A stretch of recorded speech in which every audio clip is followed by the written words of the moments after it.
नमस्कार, आप देख रहे हैं WCNews.in और मैं आपका सासू धीरज। अभी तुरंत गायघाट विधानसभा का क्षेत्र पड़ता है और यहाँ पर नीतीश कुमार जी आए थे। हालांकि सभी बड़े बड़े दिग्गज नेता हैं जो लगातार अपने विधानसभा क्षेत्र में घूम रहे हैं और लगातार लोगों के बीच में जाकर वोट की मांग कर रहे हैं। इसी संदर्भ में यहाँ नीतीश कुमार जी आए थे और लोगों से संबोधित किए हैं और यहाँ पे वोट की चर्चा की है। उन्होंने क्या क्या किया उनको भी थोड़ा वर्णन किए हैं, आगे क्या करने वाले हैं उनको भी उन्होंने जिक्र किया है। इसी बीच बहुत सारे लोग जुटे हैं और खासकर युवाओं को हम इसलिए देखते हैं क्योंकि अब यहाँ माना जाता है कि युवाएं भविष्य होती है किसी भी देश की, किसी भी राज्य की, किसी भी क्षेत्र की। तो इसीलिए हम यहाँ पे देखें बहुत सारे गुट बनाकर हमारे युवा जुटे हुए हैं। सोचे कि इनसे हम बात करते हैं और जानने की कोशिश करते हैं कि आखिर किसी भी नेता को कैसे चुनते हैं, क्योंकि हम ये नहीं यहाँ पर पूछेंगे कि किस नेता को वोट दे रहे हैं। हम ज़्यादातर इस बात को ध्यान देने वाले हैं कि किसी भी नेता को चुनने के लिए किस किस क्राइटेरिया को ध्यान देते हैं, किस किस बातों पर नजर रखते हैं, जिससे उन्होंने ये सोच लेता है कि आखिर किस नेताओं को वोट देना चाहिए। तो यहाँ पे बहुत सारे हमारे युवा भाई साहब हैं, हमसे हम बात करेंगे और सबसे यही जानने की कोशिश करेंगे। सबसे पहले आपके साथ आते हैं भैया, क्या नाम हुआ आपका? जी रोहित। आप कौन सी विधानसभा क्षेत्र पढ़ते हैं? तो यहाँ किस गाँव से हैं? हम गायघाट विधानसभा के कटरा गांव से हैं। कटरा गांव से हैं। कोई भी युवा है वो आखिर किस बात को ध्यान रखते हुए ये चुनना चाहिए कि हमें कौन से नेता पसंद है, किस नेता को हमें आगे लाना चाहिए, किस नेता को हमारे विधानसभा क्षेत्र का ताज पहनाना चाहिए, किस किस बातों को ध्यान रखना चाहिए, आखिर किस किस चीज़ को देखेंगे तो उनसे ये पता होना चाहिए कि हम इसे चुनेंगे। चुन तो सब लेते हैं, महिलाएं हैं उनको जो बोल देते हैं उस तरह से हाँ में हाँ मिलाते हैं, लेकिन हम युवाओं सब शिक्षित लोग से होंगे तो इस बात को अच्छी तरह से हम नज़र रख सकते हैं। तो किसी युवा को किस चीज़ पर ध्यान रखना चाहिए और अपने स्तर पर आप क्या क्या चीज़ को ध्यान में रखते हुए किसी नेता को चुनाव करते हैं? देखिए, सबसे पहली बात है कि हम लोग युवा है तो हम लोग जनरेशन प्लान पे काम करते हैं, क्योंकि हम लोग अभी ये नहीं देख रहे हैं कि आने वाले 2 महीना और 4 महीना में क्या होगा। हम ये देखते आने वाले 10 साल में क्या होगा, आने वाले 10 साल के बाद मेरे बिहार राज्य का क्या स्थिति होगा। अभी होता है ये कि अब मान लेते हैं कि मेरा बिहार है, पूरा इंडिया की हम बात करें तो लगभग मेरा बिहार अभी तक बहुत पिछड़ा हुआ है। तो मैं इस हिसाब से सोच रहा हूँ कि अगर कोई कुछ ऐसा काम हो ताकि बिहार आगे जाए, बिहार ग्रो करे, आगे उस क्षेत्र में जाए, इस प्लान पे हम लोग काम करते हैं। और हम ये सोचते हैं कि कोई भी नेता आए, चाहे नीतीश कुमार हो, चाहे जो भी हो, जो भी बिहार स्टेट से हैं, तो वो जनरेशन प्लान पे काम करे ताकि भविष्य में होने वाले जो भी विकास हो वो हो। समझ रहे मेरी बात? तो हम लोग यही पे हम जितने भी युवा हैं तो ये सोच रहे हैं। नीतीश कुमार के बारे में अगर बात किया जाए तो नीतीश जी लगभग बहुत सारे विकास किए हैं जो सराहनीय हैं, जैसे जन धन योजना, ये भी ज़रूरत थी लोगों को, हर घर शौचालय, ये भी ज़रूरत थी लोगों को, घर गली गली रोड, ये भी ज़रूरत थी। पहले हमको कहीं हॉस्पिटल जाना होता था तो लोग रास्ते में मरते थे, लेकिन अभी क्या है कि अगर रोड हाईवे है तो हम टाइम पे पहुंच पा रहे हैं, वहाँ टाइम पे हम लोगों का इलाज हो पा रहा है। तो ये सब नीतीश सरकार का देन है, इसलिए हम लोग नीतीश सरकार का सपोर्ट करते हैं। और भी बहुत सारी बातें हैं जो नीतीश कुमार का काम सराहनीय है, हम लोग देखते हैं उनको, पढ़ते हैं, जानते हैं उनको, इसलिए हम उनको सपोर्ट करते हैं। देखिए, जैसा कि हम यहाँ से भैया से बात किए हैं, बहुत ही अच्छा जवाब दिए हैं, लेकिन इसके साथ साथ एक और चीज़ नज़र आया कि धीरे धीरे युवा लोग यहाँ से उठ के और मतलब यहाँ से निकलने की कोशिश कर रहे हैं कि पता नहीं क्या पूछ लेंगे। भैया आप सबसे हम उचित सवाल ही पूछने वाले हैं, उचित बात ही करने वाले हैं, इसलिए आप लोग घबराइए नहीं। और जैसा कि उन्होंने बताया आपके साथ हम फिर आएंगे भैया, लेकिन आप क्या नाम हुआ भैया, आप बताइए? गंधीर कुमार हुआ।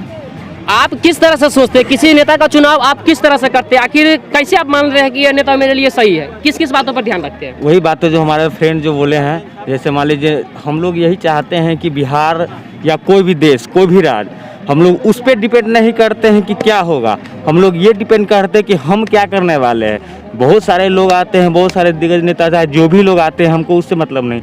हमारा क्या सोच है, हमारा सोच पर क्या निर्भर है, हम क्या चाहते हैं, मेरा भविष्य कैसा होगा, हमारे आने वाली पीढ़ी कैसे करेंगे, उस पर निर्भर करते हैं हम लोग जनरेशन प्लान, जैसे मेरे फ्रेंड लोग बोले हैं कि जनरेशन प्लान पर हम लोग काम करते हैं। और सबसे पहली बात ये होता है कि देखिए बेरोजगारी और रोजगार, इससे देखिए ये तो है ठीक है, इस पर भी ध्यान देना बहुत उचित है। लेकिन हमारे माननीय मंत्री जो है श्री नीतीश कुमार जी, वो आए यहाँ, लेकिन हम उनका भाषण देख नहीं पाए, वो चले जा रहे थे तब हम पहुँचे यहाँ पे। यानी कि आप यहाँ पे थोड़ा लेट से आए थे? अच्छा, कोई बात सुने नहीं कि वो क्या बोले हैं, हम देख नहीं पाए, हम थोड़ा लेट पहुँच पाए, इसलिए हम वो क्या बोले वो तो नहीं बताएंगे, लेकिन हम यही बताएंगे कि जो भी बोले होंगे सही बोले होंगे, या तो हमारे फ्रेंड किसी से पूछ लेंगे, पता करेंगे, उसके बाद हम इसके बारे में चर्चा करेंगे। हम अभी फिलहाल यही बोल सकते। तो देखिए क्योंकि इसीलिए कहते हैं कि हर क्षेत्र का अपना अपना एक पहचान होती है और युवाओं की पहचान कुछ अलग ही होती है। इसी के साथ देखिए जब हम उनको लगा हमारे भाई साहब कि हमारे से कुछ पूछने वाले, तो उन्होंने सबसे अलग वहाँ अपना एक पैर बढ़ा लिए हैं। तो हमारे साथ तीन ही भाई और इनसे बात करते हैं। अच्छा, आपसे हम ये नहीं जानना चाहते हैं, देखिए कुछ और हमारे भाई साहब जो तुरंत आपके साथ आए थे फिर कुछ बताना चाहते हैं, आइए पहले सुनते हैं। हम आपके माध्यम से, आप जहाँ भी दिखाए, पता नहीं आप कहाँ दिखाइएगा इस चीज़ को, लेकिन हम आपके माध्यम से युवाओं में एक मैसेज छोड़ना चाहते हैं। बिल्कुल बिल्कुल। कि युवा जितने भी हैं वो अपने काबिलियत पर भरोसा रखे, अपना कॉन्फिडेंस बना के रखे। कोई जो आ रहा है बोल रहा है हमको कि 50 लाख नौकरी बहाली करेंगे, हम जैसे ही मुख्यमंत्री का शपथ लेंगे और 10 लाख बहाली कर देंगे, तो कहाँ से करेंगे? पहले ये तो देख लीजिए भैया कि बहाली कहाँ से आ रहा है, हो कहाँ से रहा है, कहाँ से वो निकालेगा, वो तो ज़रूरी है ना।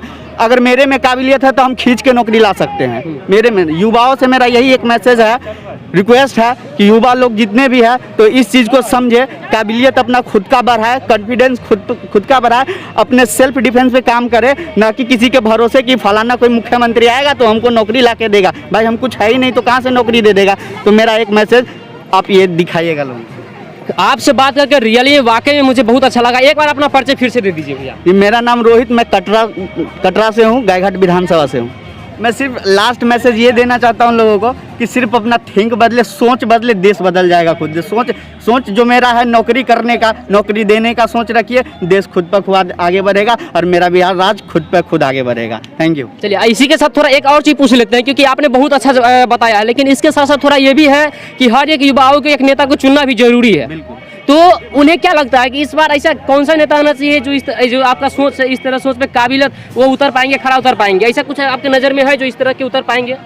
देखिए मेरे हिसाब से चलिए तो ऑप्शंस वगैरह तो अभी लगभग मेरे हिसाब से तो अभी नीतीश कुमार ही है। अब रह गया एक आरजेडी से एक तेजस्वी यादव आया है नए में, युवा हैं, मानते हैं इस बात को, हम सम्मान करते हैं उनका, युवा हैं, करेंगे कुछ अच्छा हो सकता है। लेकिन विश्वास वाली जो बात है जो नीतीश कुमार पे बन चुका है, वो विश्वास बनाने में अभी तेजस्वी को समय लगेगा, क्योंकि अगर युवा है तो कुछ तो करेंगे, आएंगे तो कुछ तो करेंगे। लेकिन मेरे हिसाब से अगर देखिएगा तो अभी लगभग नीतीश जी ही ठीक है। वो भी अगर युवा की बात करें तो युवा में अभी बहुत सारे हैं जो मैदान में उतर चुके हैं, जैसे पुष्पम प्रिया भी नहीं आई है, वो भी अपने आप को शिक्षित है और शिक्षित बताती है। उसके साथ अगर युवा की बात करें तो आपको चिराग पासवान जी है, इस पे क्या कहना चाहेंगे? देखिए सबसे बड़ी बात है कि जो भी आ रहा है बोल रहा है नौकरी देंगे, नौकरी देंगे, नौकरी देंगे। भाई मालिक कौन बनाएगा बिहार को?